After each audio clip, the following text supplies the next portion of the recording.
ሬጂስተራል ሲስተም ላይ ቀድሞ መሰራት ያለበት ነገር ምንድነው? አካዳሚክ ይር አክቲቬት ማድረግ ነው። እንዴት አክቲቬት እናደርጋለን? አሁን አብረን እናያለን። ከዚህ በፊት አካዳሚክ ይር አክቲቬት ሆኖ ልናገኘው እንችላለን። ሆም ፔጅ ሎጊን ማለት በሳይቱን ስንከፍት እንደዚህ አይነት ነገር እናገኛለን። አሁን ይሄ 23/24 ሴሚስተር 1 ነው።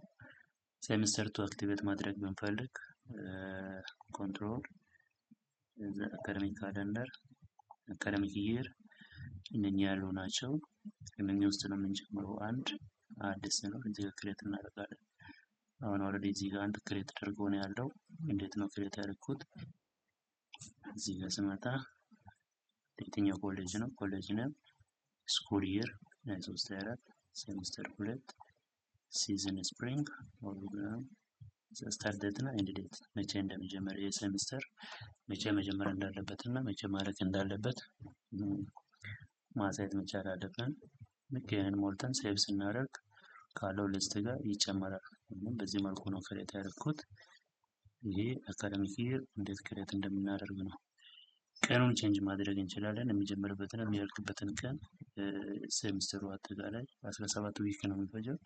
መቼ ጀምሮ መቼ ማድረግ አለበት የሚለውን እዚህ ጋር ማኔጅ ማድረግ እንችላለን። ካስገባን በኋላ በዚህ ቀን ጀምሮ በዚህ ቀን ነው የሚያልቀው። ኤክስተንድ እንዲደረግ ከፈለግን አንድ ሳምንት ወር አንድ ወር በዚህ ኤክስተንድ ማድረግ እንችላለን። አንዴ ከተመዘገበ በኋላ ኮሌጅና ስኩል ይር ሴሚስተር እና ሲዝን ሞዲፋይ ማድረግ አይቻልም። ቀኑን ብቻ ነው ስታርቲንግ እና ኤንድ ዴት ብቻ በመቀየር እንደዚህ እናደርጋለን ማለት ነው። ኦኬ ይሄንን አካዳሚክ ይር አክቲቬት ካደረግን በኋላ ሞር ስኬጁል ካደረግን በኋላ ምን ፕሮግራሞች አሉ እዚህ አካዳሚክ ይር ላይ ምን ፕሮግራሞች በእያንዳንዱ ዲፓርትመንት ምን ስፔሻላይዜሽን ይኖራል ለዚህ አካዳሚክ ይር አክቲቭ የሚሆን የሚለውን ኢንፎርሜሽን ለሲስተም መስጠት ነው የሚሆነው። አሁን እዚህ ጋር እንደምታዩት ቤዚክ ኤንድ አፕላይድ ሬጉላር ዲግሪ ፈርስት ይር ሰከንድ ሴሚስተር ይኖረናል። ኤሮኖቲካል ኢንጂነሪንግ ሰከንድ ይር ሰከንድ ሴሚስተር ይኖረናል። ስታተስ አፕ ኔክስት የሚለው ኦልሬዲ ይሄ ሴሚስተር ስላልተጀመረ ነው። ልክ ሴሚስተሩ ሲጀመር አክቲቭ ነው የሚሆነው።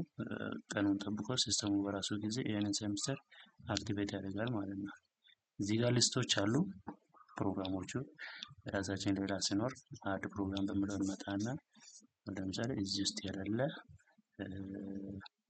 ሜትሮሎጂ ዲፓርትመንት ሁለተኛ ዓመት ዲግሪ ያላቸው ብለን ብናስብ ሬጉላር ዲግሪ ሁለተኛ ዓመት ሜትሮሎጂ ሴሚስተር 2 ስፔሻላይዜሽን ካለ ስፔሻላይዜሽን እንመርጣለን።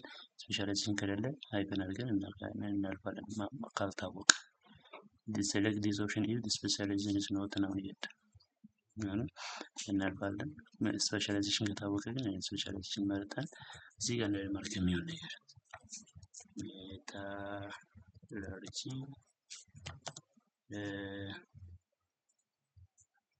ሬጉላር ዲግሪ ሰከንድ ይር ይሄ ግራጁዌቲንግ ክላስ ከሆነ እቺን ቲክ እናደርጋለን። ኢንተርንሺፕ ክላስም ከሆነ ይሄንን ቲክ እናደርጋለን። አሁን እንግዲህ የሁለተኛ ዓመት ግራጁዌቲንግ ክላስም አይደለም ኢንተርንሺፕም አይደለም።